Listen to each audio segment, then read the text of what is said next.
जब भी आपको रोटी सब्जी खाने का मन ना होना तो ये चटपटे टमाटर की चटनी और बेसन प्याज से बने पराठे की रेसिपी को एक बार जरूर से ट्राई करिएगा। यकीन मानिए ये पराठे अगर आपने एक बार बना लिए ना तो आप इसका स्वाद भूल नहीं पाएंगे। आप इसे दोबारा से जरूर बनाएंगे, इतना टेस्टी और चटपटा बनता है।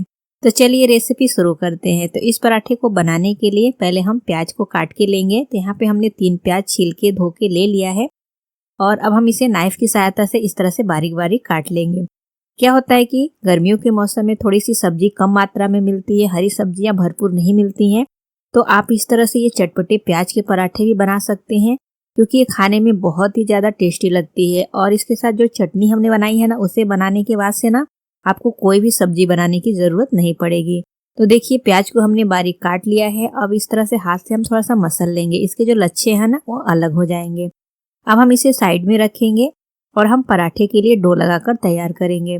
तो इसके लिए हम बाउल में लेंगे 1.5 कप गेहूं का आटा और इसमें हम ऐड कर लेंगे 1 बड़े चम्मच घी। घी ऐड करने से ना पराठे में स्वाद तो आता ही है, पराठे एकदम बढ़िया खस्ता बनकर तैयार होंगे। और अब आटे में घी को अच्छी तरह से मिक्स कर लेंगे, बढ़िया से मसलते हुए मिक्स कर लेंगे कि घी जो है ना आटे में अच्छी तरह से मिक्स हो जाए। तो देखिए अब ये बिल्कुल बढ़िया से मिक्स हो गया है। अब हम इसमें पानी ऐड करेंगे और इसका हम डो लगाकर तैयार करेंगे। तो नॉर्मल जैसे हम रोटी पराठे का आटा लगाते हैं बिल्कुल उसी तरह का हमें सेमी सॉफ्ट डो लगाकर तैयार करना है। आटे को अच्छे से मसलते हुए गूंथ लेंगे।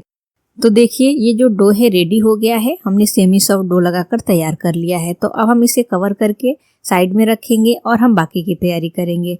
तो हम गैस पे पैन या कढ़ाई रखेंगे और इसमें हम ऐड करेंगे 1 बड़े चम्मच ऑयल। जैसे ही ऑयल गर्म हो जाए ना हम इसमें ऐड करेंगे 1 छोटी चम्मच जीरा, आधी छोटी चम्मच राई दाना, आधी छोटी चम्मच कनौजी के बीज और 2 से 3 पिंच हम इसमें हींग ऐड कर लेंगे और 5 से 6 लहसुन की कलियां जिसे मैंने बारीक काट के ले लिया है। और इसे हम अच्छे से चलाते हुए 8 से 10 सेकंड के लिए लो फ्लेम पे भूनेंगे जिससे कि मसाले जो हैं चटक जाए और जो लहसुन हमने ऐड किया है ना उसका कच्चापन निकल जाए, हल्का सा इसका कलर चेंज हो जाए। लो फ्लेम पे भूनेंगे तो मसाले जो हैं जलेंगे नहीं। तो अब ये बिल्कुल अच्छी तरह से भून चुका है। अब हम इसमें ऐड कर लेंगे 2 बारीक कटी हुई हरी मिर्च और जो प्याज हमने काट के रखा हुआ था ना उसे भी हम यहाँ पे ऐड कर लेंगे। गैस का फ्लेम हम मीडियम कर लेंगे और प्याज को चलाते हुए अच्छे से तड़के के साथ मिक्स करेंगे। तो यहाँ पे प्याज को ना हमें बहुत ज़्यादा पकाना नहीं है, बस प्याज जो है थोड़ा सा सॉफ्ट हो जाए, हल्का सा इसका कलर चेंज हो जाए, हमें इतना ही पकाना है। तो देखिए प्याज जो है अब सॉफ्ट होने लगा है और इसका कलर भी अब धीरे धीरे से चेंज हो गया है। तो यहाँ पे हम गैस का फ्लेम लो कर लेंगे और इसमें हम ऐड करेंगे 5 बड़े चम्मच बेसन। हम बेसन और प्याज के पराठे बना रहे हैं तो इसमें हमें बेसन ऐड करना है। तो यहाँ पे हमने 5 बड़े चम्मच बेसन ऐड किया है और इसे हम लो फ्लेम पे चलाते हुए ना 2 से 3 मिनट तक भूनेंगे जिससे कि बेसन का जो कच्चापन है ना वो निकल जाए, बेसन बिल्कुल भी कच्चा ना रहे। तो लो फ्लेम पे भूनेंगे तो बेसन जो है जलेगा नहीं और इसका जो कच्चापन है ना वो निकल जाएगा। और ये जो बेसन और प्याज के पराठे हैं तो मैंने यहाँ पे 5 चम्मच ऐड किया है। अगर आप ज़्यादा बेसन ऐड करना चाहते हैं तो 1 से 2 चम्मच और ऐड कर सकते हैं, लेकिन इतनी क्वांटिटी जो है परफेक्ट है। अगर ज़्यादा बेसन हमने ऐड कर दिया ना तो पराठे में बहुत ज़्यादा बेसन वाला स्वाद आएगा और ये जो हमने ऐड किया है ना तो इससे ना ही बहुत ज़्यादा बेसन वाला स्वाद आएगा और ना ही बहुत ज़्यादा प्याज का स्वाद आएगा। तो आप इतने ही बेसन ऐड करें तो पराठे जो है परफेक्ट बनेंगे।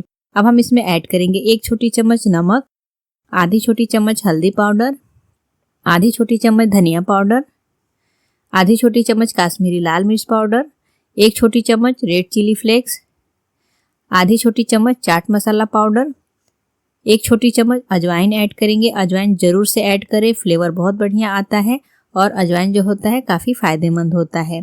अब अच्छे से चलाते हुए फिर से हम 2 मिनट तक भूनेंगे जिससे कि मसाले भी भून जाए और बेसन अगर थोड़ा बहुत कच्चा रहेगा तो वो अच्छी तरह से भून जाएगा। तो यहाँ पे हमने इसे बढ़िया से चलाते हुए भून लिया है। तो आप देख सकते हैं बेसन और प्याज बढ़िया से भून चुका है, इसका कलर भी एकदम परफेक्ट आ गया है और इसमें बिल्कुल भी अब मॉइस्चर नहीं है। तो अब यहाँ पे हम ऐड करेंगे बारीक कटा हुआ हरा धनिया और अच्छी तरह से चलाते हुए मिक्स कर लेंगे।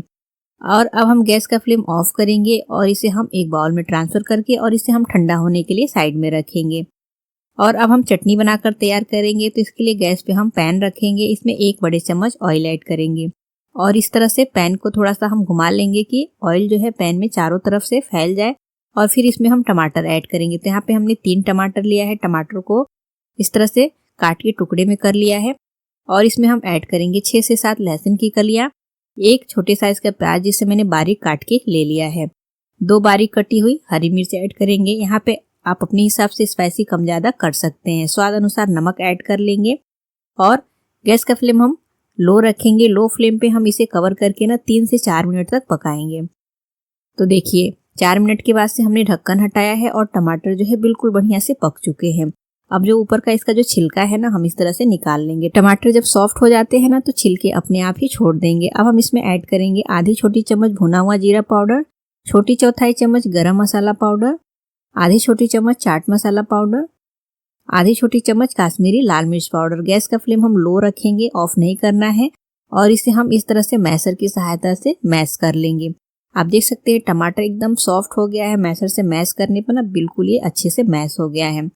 तो अच्छे से मैश करके और फिर हम इसे लो फ्लेम पे चलाते हुए 2 मिनट तक और पकाएंगे, जिससे कि टमाटर में थोड़ा सा जो पानी दिख रहा है ना, पतली चटनी दिख रही है, वो थोड़ी सी गाढ़ी हो जाएगी। तो इस तरह से हमें कंटिन्यू चलाते हुए पकाना है। और आप देख सकते हैं चटनी कितनी परफेक्ट बनी है। इस चटनी को बनाकर आप नॉर्मल सादा रोटी या पराठा बनाकर भी नहीं खा सकते हैं। अब हम इसमें ऐड करेंगे बारीक कटा हुआ हरा धनिया और इसे अच्छे से चलाते हुए मिक्स करेंगे। तो ये हमारी टमाटर प्याज की जो चटनी है बनके तैयार हो गई है। फ्लेम को ऑफ करेंगे और इसे हम बाउल में ट्रांसफर कर लेंगे। और अब हम पराठे बनाकर तैयार करेंगे। आटा जो है एकदम बढ़िया से सॉफ्ट हो गया है, आप देख सकते हैं। तो अब हम इसकी क्या करेंगे कि लोई बनाएंगे। तो लोई हमें जैसे हम नॉर्मल रोटी बनाते हैं ना, वैसे ही हम छोटी छोटी सी लोई बनाएंगे। तो यहाँ पे मैंने 4 लोई जो है बना के ले लिया है। अब हम इसके पराठे बनाकर तैयार करेंगे। तो इसके लिए चकले पे लोई को हम इस तरह से गोल करेंगे और थोड़ा सा सूखा आटा स्प्रिंकल करके जैसे नॉर्मल रोटी बनाते हैं ना, वैसे ही हमें पतली रोटी बनाकर तैयार करनी है। तो देखिए यहाँ पे हमने रोटी बनाकर तैयार कर लिया है। अब इस रोटी को हम प्लेट में रखेंगे और एक दूसरी लोई लेंगे और उसको भी हम चकले पे गोल करेंगे, थोड़ा सा सूखा आटा स्प्रिंकल करेंगे और उसकी भी हम रोटी बनाकर तैयार कर लेंगे। तो ये दूसरी रोटी भी हमने रेडी कर लिया है। अब जो हमने प्याज और बेसन का मिक्सचर तैयार किया है, इस तरह से रोटी के ऊपर एक लेयर सी लगाकर ले लेंगे, अच्छे से चारों तरफ फैला लेंगे और फिर दूसरी रोटी से हम इसके ऊपर से कवर करेंगे। हाथ की सहायता से हल्के हल्के से प्रेस करते हुए सेट कर लेंगे और फिर हल्के से बेलन चलाएंगे, जिससे कि मसाले जो है अंदर अच्छी तरह से सेट हो जाए। नाइफ की सहायता से इसकी हम पतली पतली सी पट्टी काट के ले लेंगे और इस पट्टी को हम इस तरह से रोल करेंगे। अगर इस तरह से आप लच्छा पराठा नहीं बनाना चाहते हैं, आप सिंपल भरवा पराठा बनाना चाहते हैं ना, तो ये बेसन और प्याज के आप भरवा पराठे भी बनाकर तैयार कर सकते हैं। वो पराठे भी खाने में बहुत ही टेस्टी लगते हैं। तो देखिए अब इसे हम इस तरह से सूखा आटा स्प्रिंकल करके बढ़िया से सेट कर लेंगे और फिर इसके हम पराठे बनाकर तैयार कर लेंगे। तो यहाँ पे पराठा जो है रेडी हो गया है। अब हम इसे सेक लेंगे। तो इसके लिए पैन को हमने गर्म कर लिया है और पराठे सेकना तो बहुत ही आसान काम है। जैसे हम नॉर्मल पराठे सेकते हैं बिल्कुल उसी तरह से दोनों साइड से पलटते हुए घी या ऑयल लगाकर हम इसे सेक लेना है। तो यहाँ पे मैं घी लगा रही हूँ, आप अपनी पसंद से जो चाहे वो लगा सकते हैं। और इस पराठे को दोनों साइड से बढ़िया से पलटते हुए हल्का सा गोल्डन ब्राउन कलर आने तक सेकना है। तो पराठे जो देखिए एकदम खस्ता बनकर तैयार हुए हैं, इसे हम निकालेंगे, प्लेट में ट्रांसफर करेंगे और बाकी जो बना के पराठे हमने तैयार किए उसे भी हम तवे पे ऐड कर लेंगे।